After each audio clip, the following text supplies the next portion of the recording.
What's up guys, it's James here, and in today's video, I'm gonna be breaking down and analyzing a potential investment property that's a short-term rental, or a potential short-term rental, I should say, in Asheville, North Carolina, a really cool and popular Airbnb and short-term rental market. So that's what we're gonna be doing in this video. I'm gonna be grabbing a property that's on the market right now at the time of this recording and do a full analysis of it, see whether or not it makes sense as a short-term rental, and hopefully this will help you to learn how you can analyze your deals better. Now, if you are interested in getting access to the analysis spreadsheet that I'm going to use in this training, or if you're interested in just learning exactly how step by step to invest successfully in short-term rental properties and Airbnbs, then make sure you check out the link in the description down below. There's a free training on exactly how to invest successfully in short-term rental properties and Airbnbs. And when you sign up for that training, you're going to get access to the training, and you're going to get a copy of my analysis spreadsheet completely free. So make sure you go ahead and check that out. Link in the description down below. Now, also, before we dive in here, make sure that you hit that like button and subscribe to the channel to stay up to date with 2 new videos we post every single week. Let's jump in here and let's start looking. So I've actually already got a home here. So I've just come onto realtor.com just for the sake of this. And I found this property here at 48 Country Gardens Lane in Asheville, North Carolina. Now, I haven't looked into short-term rental regulations for this area, and that's stuff that we cover in different videos. So for this, we're just going to assume that for this property that it is legal to do short-term rental with it. But obviously, that is one of the first things that I would look into if I were actually looking to purchase a home in this area. Now, this is my first time going through these photos, and it looks really good. Now, the reason that I picked this property specifically, by the way, was I really like that it's a 3-bed, 2-bath, 2,000 square foot on a 2.59 acre lot.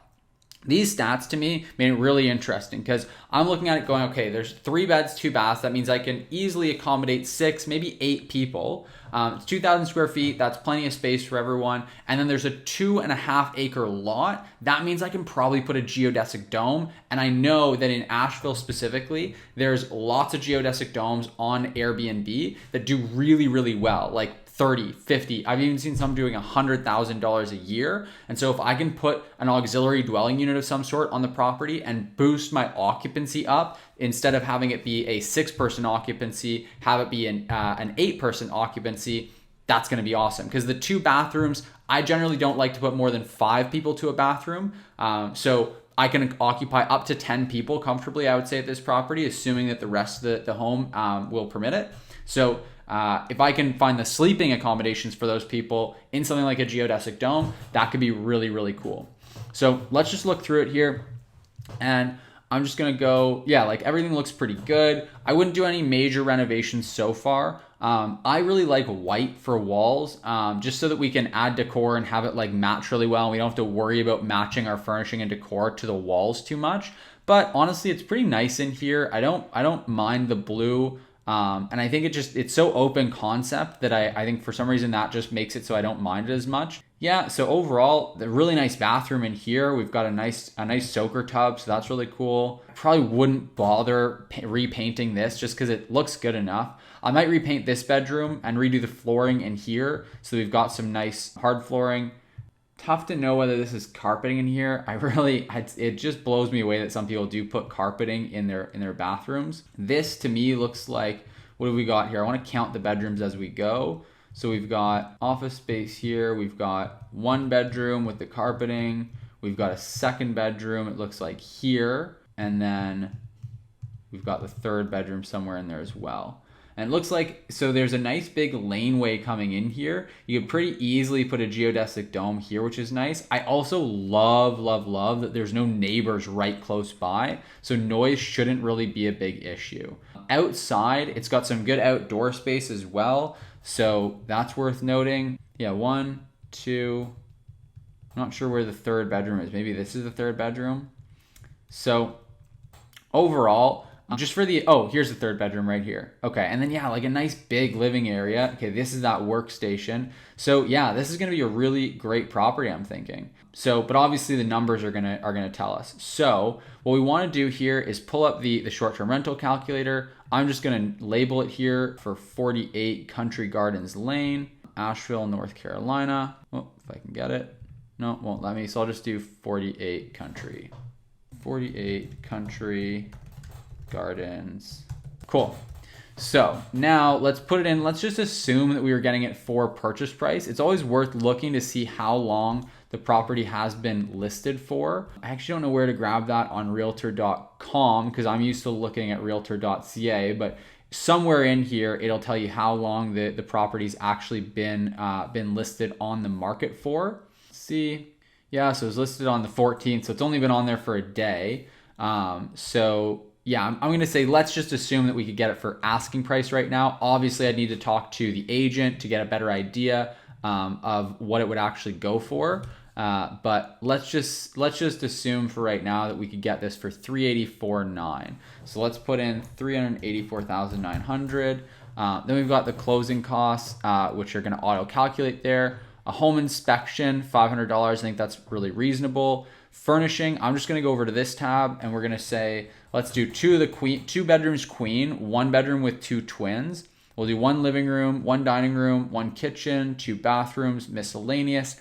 I would honestly probably add a hot tub and or a sauna here. Let's just assume that we're adding a hot tub, let's say. Because the hot tub is always my go-to if I can only do one of the two, because that's the one that people can actually search for. They can actually filter the search results on Airbnb specifically for just properties that do have hot tubs. So I'll add one of those. That brings it to $18,600. Rehab work on this property, I would go into way more detail actually analyzing this after actually seeing the property or having my realtor go by to the property. Yeah, to clarify there, I wouldn't go by to the property before we'd actually purchased it. I just don't see the need. I like to have my realtor go, have an inspector go. There's different ways you can structure it, but I'm going to say about $5,000 worth of renovation work. There's really not too much to do. There's some carpeting I'd want to remove, other stuff like that. That's about it. Land transfer tax wouldn't be applicable here in the US. And then interior design, $600, photography, another $600. I like to pay a premium to get a really good job done on both. And then from here, let's just skip over our revenue. We'll get to that last. But let's say that we're putting 20% down. I always like to, even if I am doing a lower down payment or a higher down payment, I always like to look at all the properties I analyze first at 20% down, just so I know how they compare relative to other properties. And I'm always aiming for at bare minimum a 15% cash on cash return in a moderate scenario with 20% down. Let's say 6.5% on the interest rate. And then let's go over here for cleaning fees. I would call around in the area to see how much a cleaning goes for on a property like this. I'm going to assume it's probably about $300. And then we're going to do about 1.5 cleanings per rented week. So the property is rented a full week. Sometimes we're going to get a week-long booking. Sometimes we're going to get 2 bookings throughout the week. So I'm going to say that it averages out to about 1.5 cleanings per week that it's rented. So that's going to be 1.5 times 300 is 450. I think that's pretty accurate. Then let's go into advertising and tech costs. So for our software expenses, we use one that's $35 a month and another that's $7 a month. So that works out to $504 a year. Yard and snow on this property. I actually don't know what the climate is like in Asheville, but like what their winters are like. But if we look at the yard here, I would say there's really not that much, honestly, that's going to need to be maintained. It's probably like, I think $100 a month. It might be overdoing it a little bit, but there's going to be leaves to be blown. There might be snow to be cleared. Forgive me if you live in Asheville and there's no snow there throughout the year. I'm actually not familiar with the area. I just know it's really great for short-term rentals. Again, I would obviously look into this stuff more if I were actually looking to purchase this property. But let's say $100 a month, so $1,200 a year. Pool maintenance, there is none. Electricity, let's see if we can grab that from the listing here. Sometimes they work it into monthly payment. So it looks like they've factored in the property tax, which we'll want to know. Property tax at $108 per month. So that works out to, let me just grab my calculator here, 108 times 12. We'll put the property tax number in at $1,296. Again, all of this stuff, I would be confirming with the listing agent before actually putting in an offer. But this is just for me to look at some rough numbers to know, is it actually going to be worth placing an offer on it or getting in touch with the realtor. But yeah, that looks good. It doesn't look like they're going to have the utilities expenses in here. So I also just want to look at, okay, so 2015 was the last time it came on the market. So nothing crazy there. Okay, cool. So for the rest of this stuff, I'm gonna take like my best kind of estimation of it. I'm also gonna read through the property description to see if it can give us anything. Split bedroom floor plan, 2 very large rooms and a 3rd bedroom, nursery and office, built-in entertainment center, large living room. Check at the front of the home. Cool. Close to shopping, dining, recreation activities, and the North Carolina Arboretum. I don't know what that is. And across the Blue Ridge Parkway. Okay. So yeah, it really doesn't give us too much. Okay, here we go. We can see here some more details. Again, apologies for not being super familiar with Realtor.com. I'm used to being on the Canadian version one. So let's see. Okay, it gives us lots of good info here. So yeah, built in 2005. This is all just good stuff to know and to take in. Okay. Yeah, so all in all, it looks pretty good. Doesn't give us much more about the expenses. So let's just go in here and let's kind of assume that electricity is going to be about $3,000 for the year. Water, sewer, I'm assuming that it's on septic. So let's say like, yeah, we're not going to really have set on septic and then on maybe a well. I'm just going to leave that for now. I'll come back to that. Cable internet, let's say I like to do $80 a month, but let's just say $100 a month to be more on the safe side. Accounting is going to be $1,000 for the year. Property taxes we got from the listing, I'll want to double check that and verify that. Homeowners insurance, I like to budget about $3,000 because with a short-term rental, it is going to be more expensive to insure it.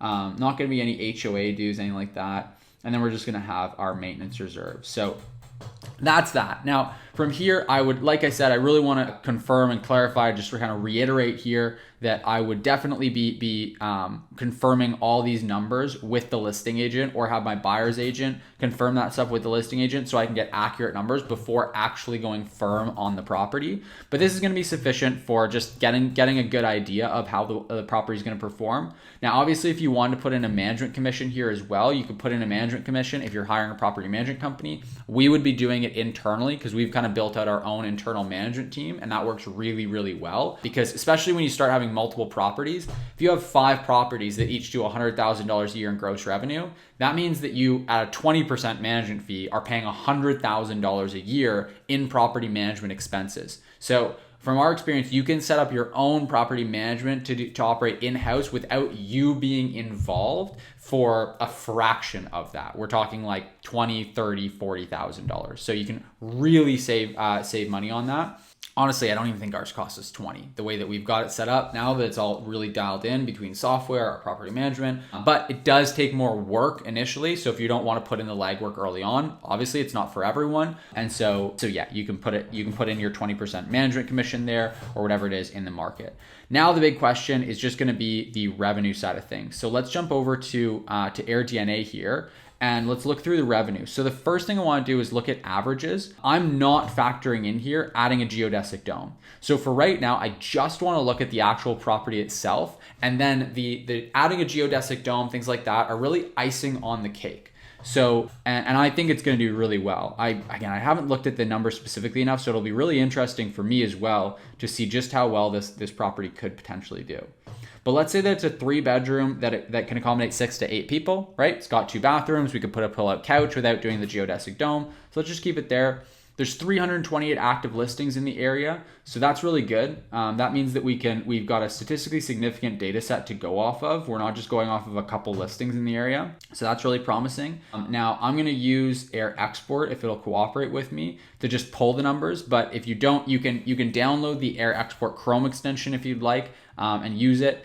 It's a little bit finicky at times, but it's super helpful when it does work. But if not, you can always just manually go and grab the numbers. So let's see, Asheville revenue. There we go. Download that sheet. But otherwise, I would have just, if I didn't have the Air Export, I would just literally go through here, look at the 75th percentile data, add it all up. But we do have Air Export here working. So let's pull it up and let's look at the data. So I just want to know, first off, what is the 75th percentile numbers for these? So you can see we've got 3-bedroom, accommodate 6 to 8 people, and we want to go for 2021 here. And I just want to grab all the numbers. This column here that I'm in, is the 75th percentile data. So this is the top 25% of the market in column D here. So I'm going to sum that up, and that comes out to 83,065. So let's put in 83,065 in here.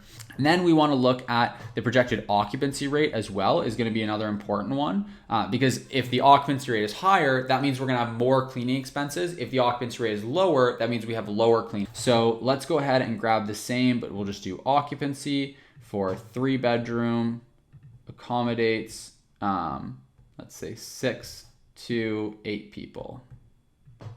Okay, in Asheville, great, let's download that. And now we don't want the sum, obviously, we just want the average for the same numbers. So we're just gonna go equals average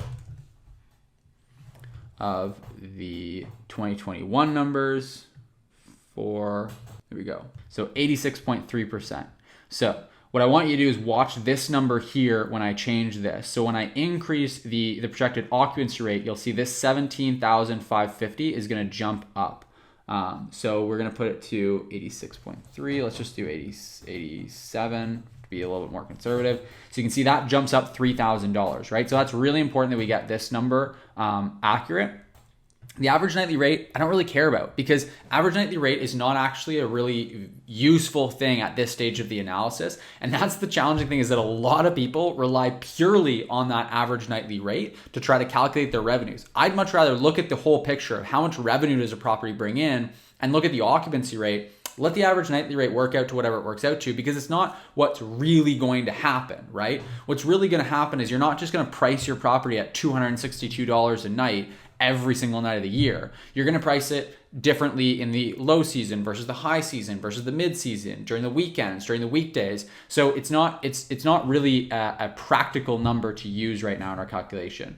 But you can see from running these numbers here, this looks really strong, right? This is coming out to a cash on cash return of 24.18%. We're looking at $25,000 a year in cash flow based on the numbers we put in. So that looks really good. But what I now need to do is go and validate, can we actually pull 83,065 out of this property, right? And that's gonna be my first test. So there's a few different levels of tests I like to do. The first one is this one, where I go and see, okay, can I actually pull that? Because that's the average of these 328 active listings, which they're 3 bedrooms that accommodate 6 to 8 people in Asheville, great. But maybe the majority of them are way nicer than the property I'm looking at. Or maybe the majority of them are not nearly as nice as the property that I'm looking at. So I want to kind of validate this with some more qualitative data. And so to do that, I've just basically reduced this map here down to just 3-bedroom properties. I'm going to look for properties that are in the vicinity here, in the same general area. So let's pull this up on Google Maps here, and let's look at where it is, and we can start there, work our way out. I don't think it's incredibly critical that it be right in the same area of Asheville, but we want to be kind of in the same neighborhood. We want to be in the same general area. So we're actually, southwest of Asheville. So let's kind of look over here in this area. Right over here is where it kind of looks like the property is.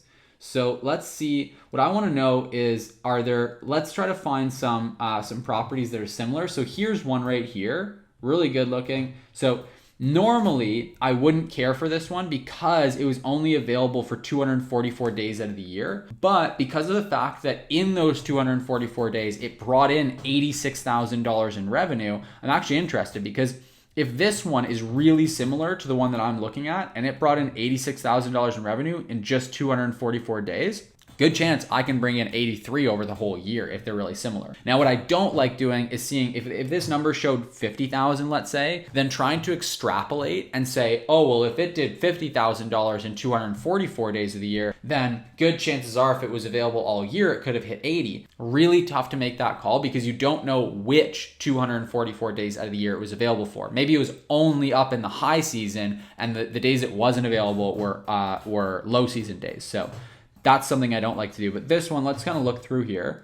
So yeah, right off the bat, like it's definitely more modern inside than the property that we're looking at. But a lot of that has to do with the furnishing, to be honest, some cosmetic work, some paint work. So I like it. I like this as a comp, to be honest. Yeah. So let's see how many people they've got it set up to accommodate as well, because that's a really important one. That's going to make a difference. Sleeps 8, yeah. So sleeps 8 people. That's really promising that this property in the same kind of area in 244 days it was listed brought in $86,000 in revenue. We might want to increase our budget. We might want to do something like this and go, okay, well, let's spend an extra $10,000, like an extra $5,000 on the rehab work to, repaint things, like maybe add some trim, that kind of stuff. And you can see our cash on cash return is still good. And then we can get it really close to where this property is at. Again, I understand that the renovation on this one, like the kitchen is nicer, for example, more modern, right? And we're not going to do that for an extra $5,000 to get it to that and get like nice hardwood floors. But you have to remember that a lot of that stuff isn't really stuff that short-term rental guests actually care about. As long as it looks really nice and it's comfortable, then short-term rental guests are going to be happy with it. They don't care if it's real hardwood or if it's vinyl, for example. So you need to keep that kind of stuff in mind as well. So that's one really good comp right there. Let's look through some other ones. 92 days available, 197 days available. Those aren't really that good. Here's one that was available for, okay, great. So for 357 days of the year, so pretty well the whole year. And this one brought in $80,000 in the year. Now, right off the bat, this has got some wonky colors, some pretty bad photography in here. I mean, if this property did that well, now it might be because it looks like they're stuffing a bunch of people in here. So maybe their occupancy is, or maybe their number of people they allow is really, really high. But like, this is a terrible listing. This is just an awful listing. Yeah, they're allowing 14 guests is the reason why. So not a great comp because we're not going to want 14 people in our property. But it is promising to see that like a horrible listing, like this is just a terrible listing. Sorry, Hanny, if this is your listing and you're watching, but this is a terrible listing, really bad photos, not a really nice property, just the bare necessities. They haven't done much to it and it brought in $80K. Now, again, it's because it's a bit of a party house there where they're allowing up to 14 people, but good to see. Here's one that I'm interested in because this one brought in only $33,000. Again, it's like you can't really extrapolate from this because it's like 4 months out of the year that it wasn't on Airbnb and we don't know which 4 months. But it's also, yeah, this is a pretty terrible listing as well. Like just so bare bones. They've only got a few photos on there. So that's not really that concerning. If it was some beautiful property and a really nice listing, I'd be more concerned. But here's one that was available for 356 days of the year, brought in $75,000. 3 bedroom, 2 bathroom, accommodate 6. So again, being that it doesn't accommodate 8, I can see that us making up the gap there. Really nice property though. Yeah, overall really good. They've done a great job. It's an IKEA property for sure, but I mean they've done a good job of it. It looks good.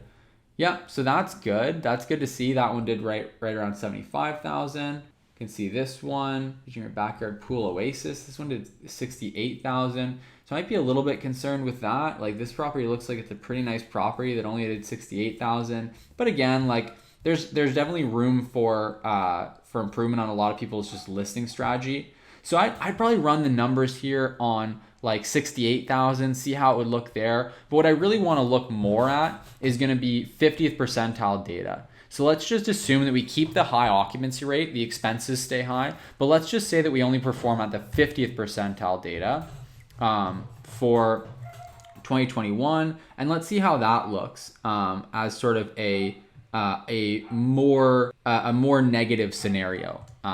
Yeah, 58,000. Okay, so if the numbers work at 58,000, then that would be promising. If not, we might be a little bit concerned, right? Holy smokes, that's pretty good, right? Because if you look at it, like all these properties we've looked at have outperformed that 58K.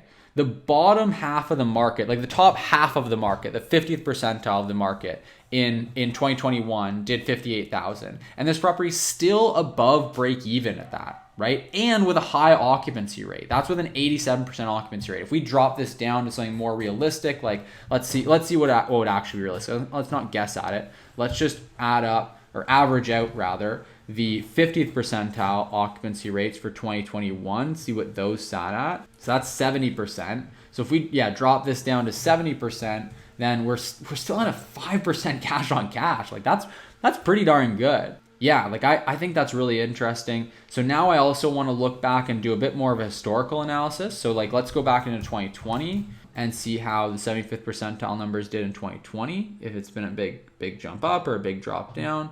Not sure what happened in Asheville in that year for performance wise. Let's see, 65,000. So we're still within a good spot. And then in 2019, let's see what the numbers did. So the numbers in 2019, there we go. We're still in a good spot. We're still above that 58. Like if we went to 50th percentile from a couple years ago, we might be into cash flow negative, but like there's a lot of buffer room here. So yeah, I'd be really interested in this property at this point, because that was my first thing is like I like to run the averages, see what it looks like. Looks like in an average scenario, this property should be able to do 25-ish% cash on cash return. Fantastic. Looks like based on actually looking at some qualitative comps, it should be able to actually do that. Again, I might dig in more if I were actually looking to put an offer. I might dig in more and see some more comps, go more in depth on that. But from the ones that I saw, I feel pretty good about it. And then the next thing I did was go and look at like my worst case scenario. Okay, well, how did some of these properties do? How did the 50th percentile do? How is it done in past years if we kind of regress back to past years? And by all accounts, honestly, it's looking really strong. And what I'm looking for in that worst case scenario is not some huge cash on cash return. I'm not looking for, in a worst case scenario, for me to make some 15% cash on cash. What I'm looking for is to be above break even. I don't ever want to be in a scenario with a property where I'm going to be cash flowing negative, because when you cash flow negative, meaning you have to take money out of your own pocket every month to pay the property's mortgage and carrying costs, then that leaves you exposed to a lot more risk, right? Because if you can no longer afford to pay those expenses out of your own pocket, you might be forced to sell the property. And if you're forced to sell the property and the market is low, that's where you get into real hot water. So I always like to make sure that even in a worst case scenario, we're still going to be at least at cash flow break even. And I'm still going to make a return on the principal pay down the mortgage and on the eventual appreciation of the property when I wait and I hold on to it longer term. So it's not the end of the world if it's cash flowing at neutral, at break even. Especially as a worst case scenario, where my best case scenario is 25% cash on cash. That looks really good. I'd be really interested in this property. And the icing on the cake is this is with a hot tub, which the other properties didn't have. So that's budgeting in a hot tub. That's budgeting in $10,000 for the renovation. And I also have acreage. So I can also then go and do a geodesic dome on the property. I can do some ADUs there. And honestly, with how the property is set up, I can probably go and do that as its own standalone if I wanted to, and have a whole separate listing on the property. But if it were me, honestly, if we're just getting started with it, I'd probably look to do one that's just going to be shared with the main house. So when you book the main house, you also get the geodesic dome. So that way I can just do one that's under 10 square meters, probably not going to need any permitting for it. I could have people be able to sleep out there under the stars, get the experience, but still have access to the plumbing, the kitchen, the bathrooms, all that stuff without me having to do run plumbing and everything else to the geodesic dome. So and then we can basically increase the occupancy rate or the occupancy limit, the max occupancy on the property really comfortably. And I just set one of those up in my other property. That's an investment of about 11,000 USD for everything, to get it furnished, get the platform for it built, get the dome built, shipping, furnishing, everything. So it's a pretty nominal investment, and it's almost surely gonna increase the numbers, because you saw that horrible listing on Airbnb that had a 14-person occupancy. It managed to squeeze out $80,000 last year. So adding extra heads on beds definitely does make a difference in the numbers. So I'm really interested in this property. I might just share this with my inner circle, my student group, see if anyone wants to buy it. If you want to be a part of that, if you want to learn exactly how to invest successfully in short-term rental properties, then make sure you check out the link in the description down below. Check out that free training. You'll also get access, like I said, to this analysis calculator, this ROI calculator. So just make sure you sign up just for that. Grab that. Make sure you have your hands on it so you can analyze deals really accurately and effectively. And make sure you check out that free training as well. It's going to walk you through the whole process of how we invest successfully in short-term rentals. So you will not want to miss that. And you might have an opportunity as well to work in my inner circle so we can share these kinds of amazing deals with you before they get snatched up. So again, access all that, links in the description down below. If you like this video, if you got value from it, I put a lot of time into this one, obviously. So if you did, I'd really, really, really appreciate if you would take a quick second and just hit that like button. Also, if you want access to 2 new videos every single week, if you want to stay up to date with those as we post them on the channel, make sure you hit the subscribe button, subscribe to the channel for more. With all that said, have a fantastic rest of your day, and I'll see you in the next video.